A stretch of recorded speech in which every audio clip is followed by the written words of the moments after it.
Antes de iniciar o assunto que me traz à tribuna no dia de hoje, Vossa Excelência, que tem dirigido essas sessões com muita frequência, sessões e aberto às sessões plenárias desse Senado Federal, tem acompanhado essa minha estada na tribuna e toda vez que aqui estou, eu mostro quantos dias fazem que Michel Temer não cumpre o acordo e não edita a medida provisória que muda a reforma trabalhista.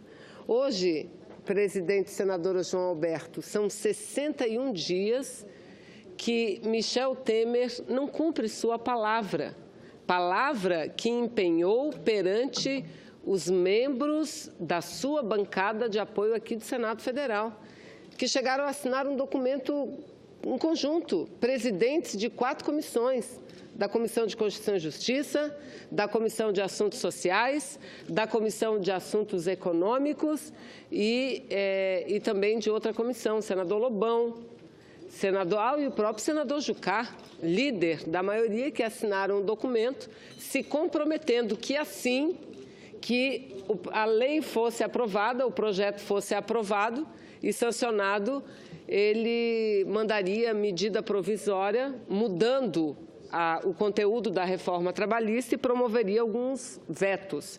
Os vetos ele já não fez, portanto, faltou com a palavra. E a medida provisória, até hoje, nós estamos aguardando.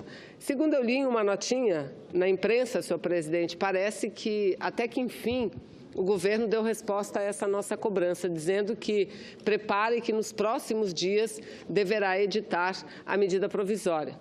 Entretanto, o seu líder aqui no Senado Federal, em sessão do Congresso Nacional, disse que essa medida provisória só seria editada a partir do momento em que a lei entrasse em vigor, porque a lei aprovada prevê que entre em vigor a partir do mês de novembro.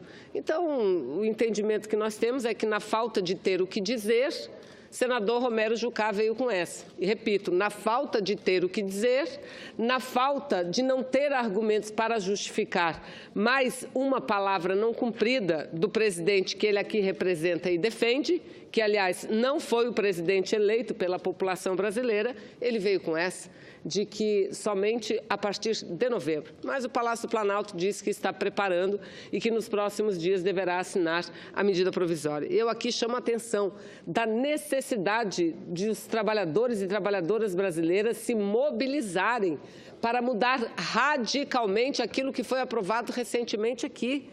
E não adianta, ninguém cai mais na ladainha. O povo está percebendo, os trabalhadores e as trabalhadoras, o engodo do discurso dizendo que os direitos fundamentais constitucionais estão mantidos, porque a Constituição não foi mantida, portanto, 13º, férias, descanso semanal remunerado. E eu repito mais uma vez, isso não é verdade. Trabalhadores e trabalhadoras perdem todos esses direitos, inclusive aqueles previstos na Constituição, senador João Alberto, por uma razão simples, Tem direito a isso o trabalhador que tem carteira de trabalho assinada. Na mudança, na reforma, prevêem outras formas de contratação, como, por exemplo, a contratação do autônomo, exclusivo ou não, autônomo, contínuo ou não, ou seja, o trabalhador deixa de ser um empregado e passa a ser um prestador de serviço, com CNPJ e tudo, sem nenhum direito. Nada de direito, nem 13º, nem férias, nada. Então, senhor Michel Temer, está na hora.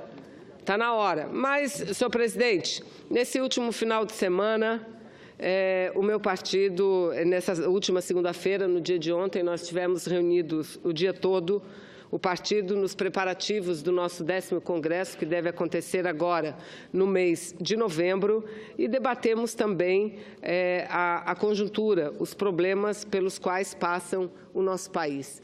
E a leitura que nós estamos fazendo coletivamente é que a crise institucional, a crise econômica, a crise política, a crise ética vem se agravando a cada dia que passa. Vejam os senhores o que aconteceu no estado da Bahia.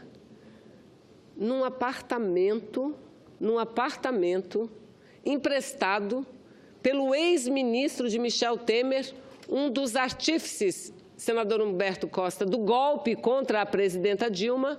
Pois bem, acharam naquele apartamento, que contém, inclusive, nas cédulas, as impressões digitais do senhor Gedel Vieira Lima, repito, ex-ministro de Michel Temer e um dos artífices do golpe perpetrado em nosso país. 51 milhões de reais, dinheiro vivo, em malas, em caixas.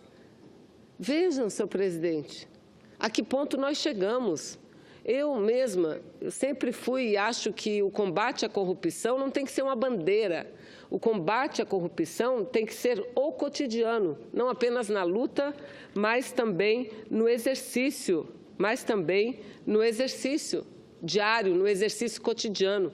E que os agentes públicos, todos e todas, têm que ser exemplo para a nação brasileira. Mas os exemplos que a nação brasileira vem são esses. Muita gente, lá nos idos de 2016, ou seja, ano passado, foi às ruas pedir a saída da presidente Dilma, porque acreditavam naquela conversa de que ela era responsável pela crise econômica, porque acreditavam naquela conversa de que ela era responsável por toda a corrupção que existia no Brasil. E nós dizíamos não. Eles querem tirar a presidente Dilma, não é para aprofundar as investigações, não, era para acabar com a Lava Jato. Querem tirar a presidenta Dilma para aprovar matérias que um governo democrático eleito pela população jamais encaminharia para o Congresso Nacional. Jamais. E eu falei aqui um exemplo apenas, a reforma trabalhista. Agora há pouco estavam vários artistas com o presidente do Senado, Eunício Oliveira, trazendo mais quase 2 milhões de assinaturas. 2 milhões de assinaturas contra o decreto do presidente Michel Temer, que abre mais de 4 milhões de hectares da Amazônia para exploração mineral. Exploração mineral por quem? Por quem? Segundo diz a imprensa, exploração essa que seria feita pelos canadenses, que sabiam dessa decisão do governo antes mesmo da população brasileira ter conhecimento, antes mesmo do Congresso Nacional ter conhecimento. Um decreto que não foi revogado, um decreto que está suspenso diante da repercussão negativa que deu no Brasil e fora do Brasil também. Então, veja, nós não podemos dizer que o Brasil encontrou as rédeas ou o rumo a partir da posse do Temer. Não, pelo contrário. A situação do nosso país vem se deteriorando a cada dia que passa. A crise vem sendo ampliada. Essa semana, possivelmente, deveremos ter muitas outras novidades, envolvendo diretamente o presidente Temer. E quando eu digo que a nossa situação piora, não é por conta apenas desses 50 e poucos milhões de reais encontrados em bunkers, em apartamentos, que dizem aí que serviria não apenas para Gedel, mas possivelmente para uma turma de correligionários de seu partido. Eu aqui não quero confirmar ou dizer que estou concordando ou afirmando, estou apenas repetindo o que li. Mas é um fato muito grave, nunca se apreendeu tanto dinheiro vivo no Brasil como agora. Então, e é um governo que procura fazer o quê? Que procura se segurar até 2018, que busca a confiança do setor empresarial para permanecer no poder até 2018, dizendo que ele é o único capaz de fazer as reformas. Ora, que reformas ele está fazendo? Reformas para tirar o Brasil da crise, para nos colocar no trilho do desenvolvimento? Não.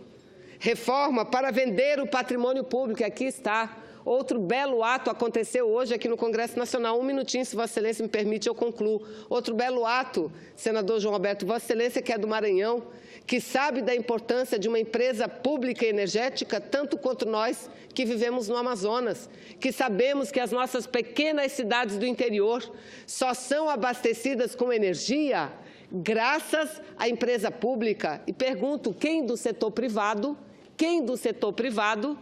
aceitaria distribuir energia elétrica no município de Tabatinga, no município de Timon, no município de São Gabriel da Cachoeira, de Inhamundá, de Parintins, que não dão lucro, mas o Estado brasileiro faz, porque além do papel estratégico que tem a Eletrobras, uma empresa importante brasileira e uma empresa lucrativa, sim, além do papel estratégico e importante, tem também uma função social muito forte a cumprir, que é diminuir as desigualdades sociais, universalizar o acesso à energia, privatizar a Eletrobras, significa dar adeus ao programa Luz para Todos, senadora Gleisi.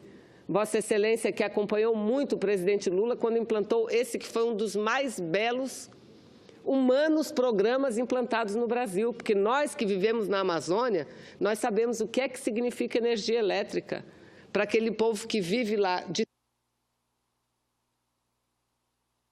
protegendo a nossa região.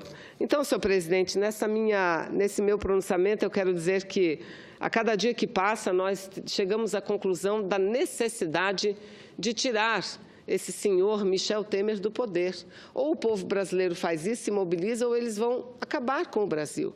Não vão vender. O que ele quer fazer é entregar a preço de banana ao capital internacional o nosso país.